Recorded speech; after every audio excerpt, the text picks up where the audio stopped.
अदालत में आज की कार्रवाई शुरू की जाए।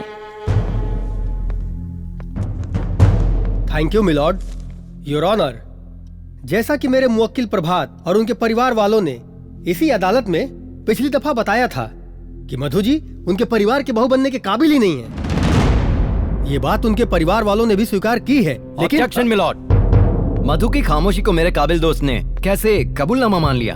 Objection overruled. You sit. You may proceed. Thank you milord. Your honour, case बिल्कुल साफ है। 6 महीने पहले मेरे मुवक्किल प्रभात और मधु जी ने डाइवोर्स फाइल किया था, जो 6 महीने की अवधि आज समाप्त होती है। तो मैं अदालत से दरख्वास्त करना चाहता हूं कि बिना अदालत का वक्त जाया किए मधु जी को ये हुक्म दे कि तलाकनामे पर हस्ताक्षर करें, जिससे हमारी मुवक्किल मनोरमा देवी अपने बेटे की दूसरी शादी कराकर बहु सुख का लाभ उठा सके।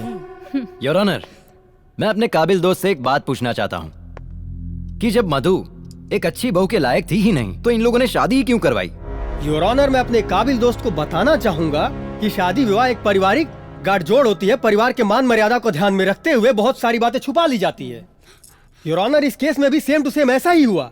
पर जब मधु जी शादी करके प्रभात के घर पर आई तो धीरे धीरे उनका रंग खुलता गया और उनका असली चेहरा सामने आया, जिससे पता चला कि वो घर में रहने के लायक ही नहीं है। मिलॉर्ड, मैं अपने काबिल दोस्त से यह भी पूछना चाहता हूँ कि एक लायक बहू का क्या मापदंड होता है? मिलॉर्ड, इस केस में कहीं ऐसी कोई चर्चा नहीं है कि मेरी मुवक्किल मधु को खाना बनाना नहीं आता है, या सास के पैर दबाने नहीं आते हैं, या फिर सब्जी में नमक कम डालती है।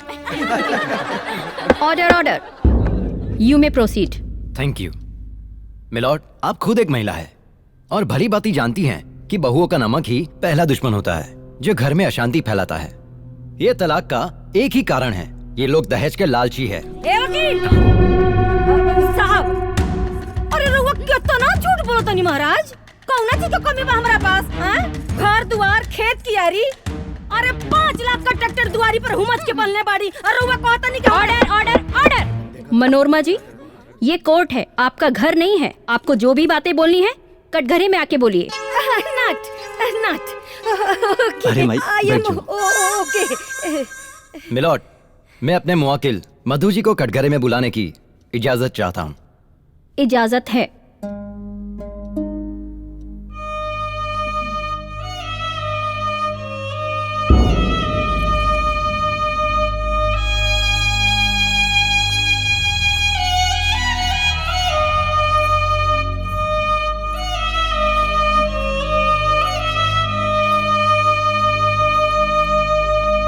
गीता पर हाथ रख के कसम खाइए, जो कहेंगी सच कहेंगी, सच के सिवा कुछ नहीं कहेंगी।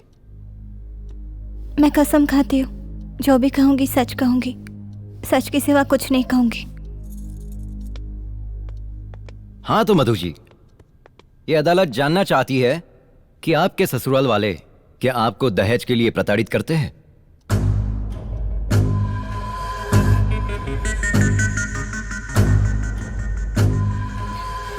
नहीं सर। सच बोलिए, झूठ नहीं। ऑब्जेक्शन मिलॉर्ड, मेरे काबिल दोस्त मधु जी को गुमराह कर कर उनसे सच से झूठ बुलवाना चाहते हैं। Objection overruled. बैठ जाइए। You may proceed. Thank you my lord. Milord, आप देख रही है ना, मधु आज भी इस परिवार को अपना परिवार समझती है, समाज में सम्मान देती है। तो क्या इस परिवार को मधु को सम्मान देने की जरूरत नहीं है? योर ऑनर, महज सम्मान देने से ही किसी का नेचर का पता नहीं चलता है। अगर मधु को उस घर में बहू का दर्जा चाहिए तो मनोरमा देवी को भी सास का सुख और हक देना ही पड़ेगा। अरे ये जज बैठो, अरे का हमरा के सुख देही और महीना में 32 दिन अपना नैहरे में रहेले। अरे तू को बिटिया ना रहती ना मैडम तो हम तो बिन खइले मर जाए। और एकरे कुप्तन हमार 5 किलो वजन कम हो गई। Order order. मनोरमा जी, आपको पहले ही बताया गया है, ये कोर्ट है। आपको जो भी बोलना है कटघरे में आके बोलिए। I am fine. You may proceed. Thank you milord. Milord, जब एक इंसान की दूसरे इंसान से नहीं बनती है और वो नाखुश रहते हैं तो दोनों में से किसी की भी गलती हो सकती है। लेकिन जब एक इंसान से अनेक इंसान नाखुश हो तो वो एक इंसान ही गलत होता है, जैसा कि इस केस में मधु जी हैं। मैं आपको बताना चाहूंगा कि मधु जी की परिवार में किसी से नहीं बनती है। पति उनको पत्नी मानने को तैयार नहीं है, सास उनको बहू मानने को तैयार नहीं है, ननद उनको भाभी तक मानने को तैयार नहीं है। तो इससे साफ पता चलता है कि मधु जी का व्यवहार उस परिवार के प्रति बहुत ही गलत है। तो मैं अदालत से दोबारा दरख्वास्त करता हूँ कि बिना देरी किए हुए मेरे मुवक्किल प्रभात और उनके परिवार वालों को न्याय दिया जाए। माय लॉर्ड, कुछ देर के लिए मैं मान लेता हूं कि मधु जी गलत है, इनका व्यवहार भी गलत है, पर आप भी एक महिला है और आप भी अच्छी तरह से जानती हैं कि एक महिला जब नई जगह पे जाती है तो वहां के लोगों की पसंद नापसंद, उनके व्यवहार में ढल जाना क्या इतने कम समय में संभव है? मिलॉर्ड, ये परिवार बहुत गरीब है और आप खुद जानती है कि एक औरत का, एक महिला का जब तलाक होता है तो उसका दामन दागदार हो जाता है।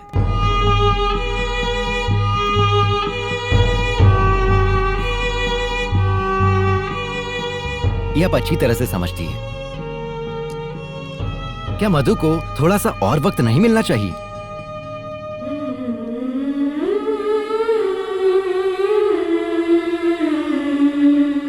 आप दोनों लोग बैठ जाइए। Madhu ji, my Lord. आप भी बैठ जाइए।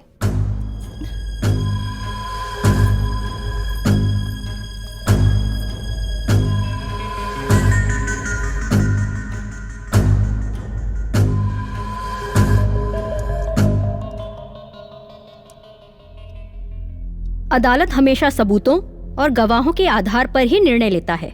दोनों पक्षों की दलीलों को सुनने के बाद और एक महिला होने के नाते तलाक होने का दर्द क्या होता है ये बखूबी समझती हूँ। इसलिए मधु को 1 महीने का और वक्त दिया जाता है। अगर इस 1 महीने के दौरान अगर मधु अपने ससुराल वालों का दिल जीत लेती है तब तो ठीक है, वरना तलाकनामे पर हस्ताक्षर करेंगी। कोर्ट मधु के पति को ये आदेश देता है कि वो मधु को सम्मान पूर्वक अपने घर ले जाए। Court is adjourn for today.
बिटिया, ना ही तोहर बाबूजी जिंदा बाड़े और ना ही तोहरे कोनो भाई बा,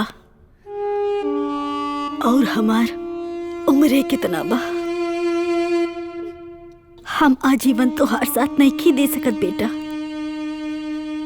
उहे परिवार तोहार आपन परिवार हा और उहे लोग तोहार आपन लोग हा। उहे घर तोहार आपन घर हो बेटा।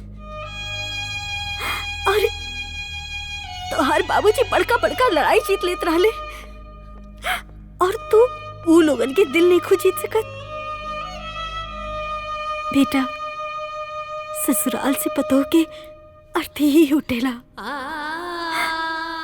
अरे केकरा परिवार में राय टाय ना होला। बीतल सब बात भुला जा बेटा। अरे बिखेरे तो सब केहू के आवेला, बाकी समेटे केहू केहू के, और समेटे वाला काम हमार बेटा करिहा। करबू ना बेटा, हमार रानी बिटिया। चला।